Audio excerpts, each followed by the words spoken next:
جب حضرت نوح علیہ السلام کشتی بنا رہے تھے تو ایک مومنہ بوڑھی عورت روز اللہ کے نبی کے پاس اپنی گٹھری لے کر آتی اور کہتی، اے اللہ کے نبی، کب کشتی روانہ ہوگی؟ حضرت نوح علیہ السلام فرماتے، ابھی دیر ہے۔ وہ عورت شام تک بیٹھی رہتی اور پھر اٹھ کر چلی جاتی۔ ایک دن حضرت نوح علیہ السلام نے فرمایا کہ اے عورت، جب جانا ہوا تو تمہیں بتا دیا جائے گا۔ یہ عورت واپس چلی گئی اور انتظار کرنے لگی کہ کب نوح علیہ السلام بلائیں گے۔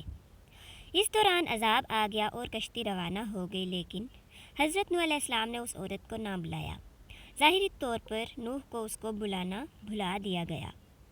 جب طوفان تھما تو ایک دن حضرت نوح علیہ السلام کے دل میں محبت اٹھی کہ شہر کو دیکھوں جہاں سے چلا تھا۔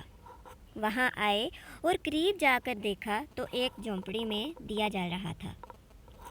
حضرت نوح علیہ السلام یہ دیکھ کر چونک گئے کہ روئے زمین پر کوئی ایسا گھر بھی ہے کہ اتنے عظیم طوفان کے بعد بھی جس میں چراغ جل رہا ہے۔ انہوں نے وہاں تکبیر بلند کی تو وہ عورت سامان لے کر آ گئی اور کہنے لگی، یا نبی اللہ، کیا کشتی تیار ہے، چلیں؟ حضرت نوح علیہ السلام نے حیرت سے اس کو دیکھا اور کہا، رکو بڑھیا، کیا تمہیں کچھ بھی پتہ نہیں چلا؟ وہ کہنے لگی، یا نبی اللہ، کیا نہیں پتہ چلا؟ کہا، اتنا بڑا سیلاب آیا، بارش آئی، تمہیں کچھ بھی پتہ نہیں چلا؟ بڑھیا کہنے لگی، یا نبی اللہ، بس ایک دن بادل گرجے تھے اور کچھ ہلکی سی پہاڑ پڑی تھی۔ حضرت نوح علیہ السلام حیران ہو کر آسمان کی طرف دیکھنے لگے اور کہا، میرے اللہ، یہ کیا ماجرا ہے؟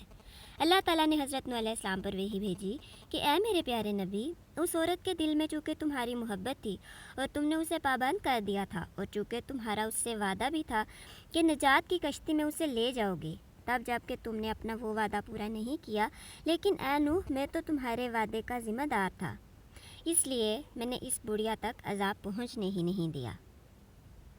اگر ویڈیو پسند آئی تو لائک کریں، چینل کو سبسکرائب کریں اور بیل آئیکن ضرور پریس کریں تاکہ ہر نئی آنے والی ویڈیو آپ تک پہنچ سکے۔ اگلی ویڈیو تک کے لیے اللہ حافظ۔